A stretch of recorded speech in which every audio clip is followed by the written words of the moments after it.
এত বড় একটা অভ্যুত্থানের পরে যে সরকার হয়েছে, সেই সরকারের কাছে আমাদের প্রত্যাশা হচ্ছে তারা একটা সেই রকম সমাজের একটা ভিত্তি তৈরি করবে, সেই রকম একটা নির্বাচনী পরিবেশ তৈরি করবে যেটা নিয়ে আমরা পরবর্তী ধাপে পৌঁছাতে পারি। লক্ষ্য তো হচ্ছে এখন শিক্ষার্থীরা বলছে নতুন বাংলাদেশ, আমরা এক একজন একভাবে বলি, কিন্তু মূল কথা একটা গণতান্ত্রিক দেশ করতে হবে আমাদের, এবং এই গণতান্ত্রিক দেশ করবার জন্যে গণতান্ত্রিক পদ্ধতিই হতে হবে, আইনের মধ্যেই থাকতে হবে। দেশে তো এখন পর্যন্ত সংবিধান বাতিল করা হয়নি বা কোনো বিপ্লবী সরকার, অর্ডিন্যান্সের সরকারও করা হয়নি। সেই অর্থে এগুলো খুবই নিন্দনীয়, এগুলোকে আমরা সবসময় নিন্দা করেছি। আর আমি এটা অ্যাপিল করবো গভর্নমেন্টের কাছে যে তারা একটা যদি স্টেটমেন্ট দিল না মব জাস্টিস কাম্য নয়, তাই করবে না তারা। এরকম ঘটনা যখন ঘটছে ইন্ডিভিজুয়াল কেসেস ধরে ধরে এগুলোর ব্যাপারে যাতে ব্যবস্থা নেই, কিছু ব্যবস্থা না নিলে এগুলো তো বন্ধ হবে না। এটা তো দুটো ঘটনা বললেন আপনি, আরও বাইরে অনেক কিছু হচ্ছে যেগুলো কোনোভাবেই কাম্য নয়। মানে কোনো এক জায়গাতে কবর পুড়িয়ে দিচ্ছে, একটা বীভৎস ঘটনা। হ্যাঁ, মাদার ভাঙছে, তারপরে মানে মেয়েরা সি বিচে আছে, এইটা একটা মানে হামলার মতো হচ্ছে। সব কিছু মিলে একটা অ্যানার্কিক সিচুয়েশনের দিকে যাচ্ছে, যেটা ইমিডিয়েটলি স্টপ করার জন্য গভর্নমেন্টের একটা পথ দেওয়া উচিত।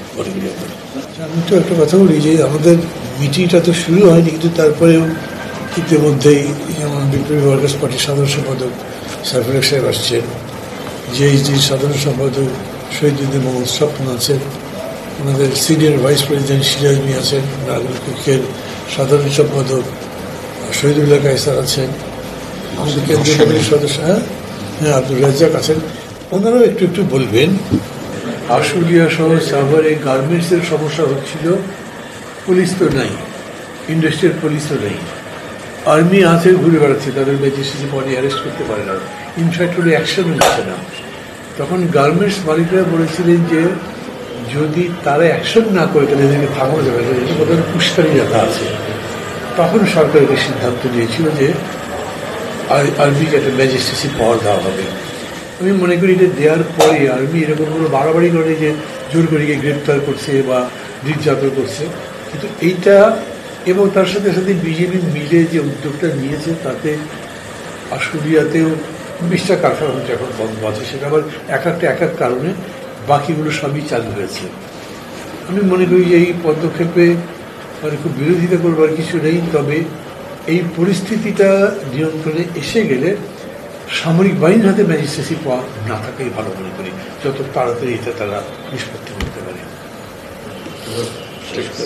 একটা কথা একটু বলি, যদিও সবাই বলেছেন, সেটা হচ্ছে যে মানে একটা খুব বড় মাপের চেঞ্জ হয়ে গেছে, তো এই চেঞ্জটাকে আমাদের নিজেদের অ্যানালিসিসও করতে হবে।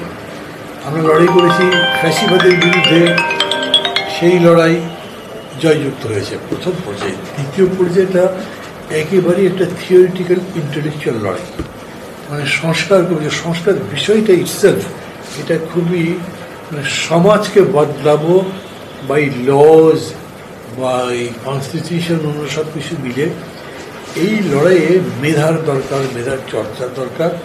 এবং সেই জন্যে আমরা মনে করি যে এখন ঠিক আগের প্রেক্ষাপটটাই, যে প্রশ্নটা আপনি করেছিলেন নির্বাচনের নির্বাচন বা কী করতে যাবো, এইগুলো এখন বিবেচনা করছি না। আমরা ভাবছি যে মানে সেই পরিবেশটা কিভাবে তৈরি হতে পারে যাতে নির্বাচন করা যায়, ওইটার উপরেই জোর দিচ্ছি। এবং সেই জন্যই আমরা আমাদের নিজেদের জোটের কথা বলছি যে আমরা একটা কমন অ্যাপ্রোচ করতে পারি কিনা। তারপরে আমরা এটা চাইবো যে আমাদের যে যুগপথ ছিল তার উপর একটা কমন অ্যাপ্রোচ করতে পারি কিনা, যে এই সংস্কার চাই। এবং তারপরে সংস্কার তো আরও লম্বা সময়ের, সারা জীবনেই সংস্কার করবে, কিন্তু এখনকার মতো ফ্যাসিবাদ থেকে গণতন্ত্র উত্তরণের জন্য মানে একটা নির্বাচন যথাযথভাবে হবার জন্য সংস্কারগুলো হওয়া দরকার।